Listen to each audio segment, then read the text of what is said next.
Hello my lovely viewers, this is Suchitra, your friend, facilitator and guide, and you are watching me on your own YouTube channel A to Z English Medium. Friends, this is my first video in the section Fun with English Language. As our favorite Big B also said that English is a very funny language.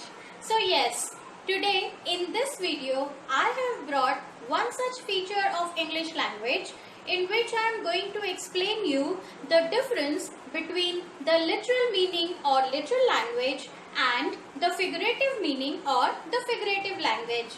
But before that, if you have not yet subscribed to my channel, please do it now and press the bell icon also to get the notifications of my latest videos. So friends, there are two ways to write or understand the meaning of a sentence or an idea. As I have already told you that they are named as the literal meaning or language and the figurative meaning or the figurative language. So let us understand it with the help of some easy examples. If I am asked to define this situation in a simple way or by using the most commonly used words, I would say it is raining heavily. But if I want to modify my language, if I want to polish my language and exaggerate the situation, I would say it is raining cats and dogs. Now, here, do I really mean that the cats and dogs are falling from the sky as raindrops? Of course not. But I would select such words to quote my sentence in order to emphasize the situation. Now look at this hungry boy. If he is asked to express his situation in a simple way, he may say, I am very hungry or extremely hungry or terribly hungry. But what if he says, I am so hungry I could eat a horse? Does he really mean to say here that he would really eat a horse? No, that's not the correct meaning of this. But he quotes the sentence in this way to show the plight of his hunger, to exaggerate the situation or to emphasize upon the situation.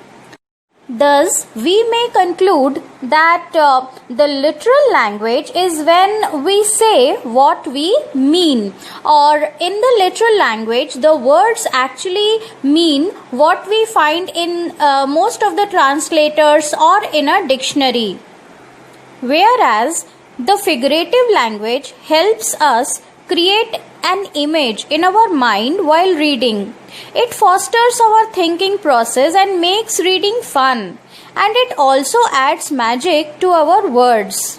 When this figurative language is used in various forms of literature, they are called by various names such as figures of speech, literary devices, and especially when they are used in a poem, they are known as poetic devices. Proverbs, idioms and phrases are very widely and commonly used figurative language that we use in our day-to-day conversation. I'm sure you would agree that ornaments add beauty to a woman. In the same way, flowers enhance the beauty of a temple. And similarly, figures of speech enhance the beauty of English language. There is a long list of figures of speech used in English literature like simile, metaphor, personification, alliteration, onomatopoeia, idioms, hyperbole and many more.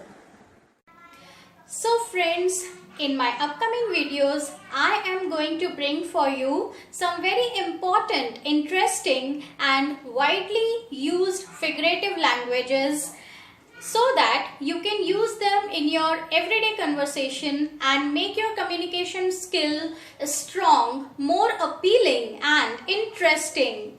I'm sure you are going to surprise your friends, relatives, colleagues, etc.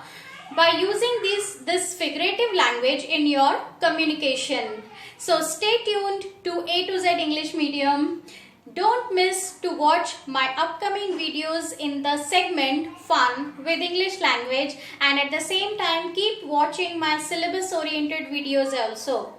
Please like and share them and drop your feedback in the comment box.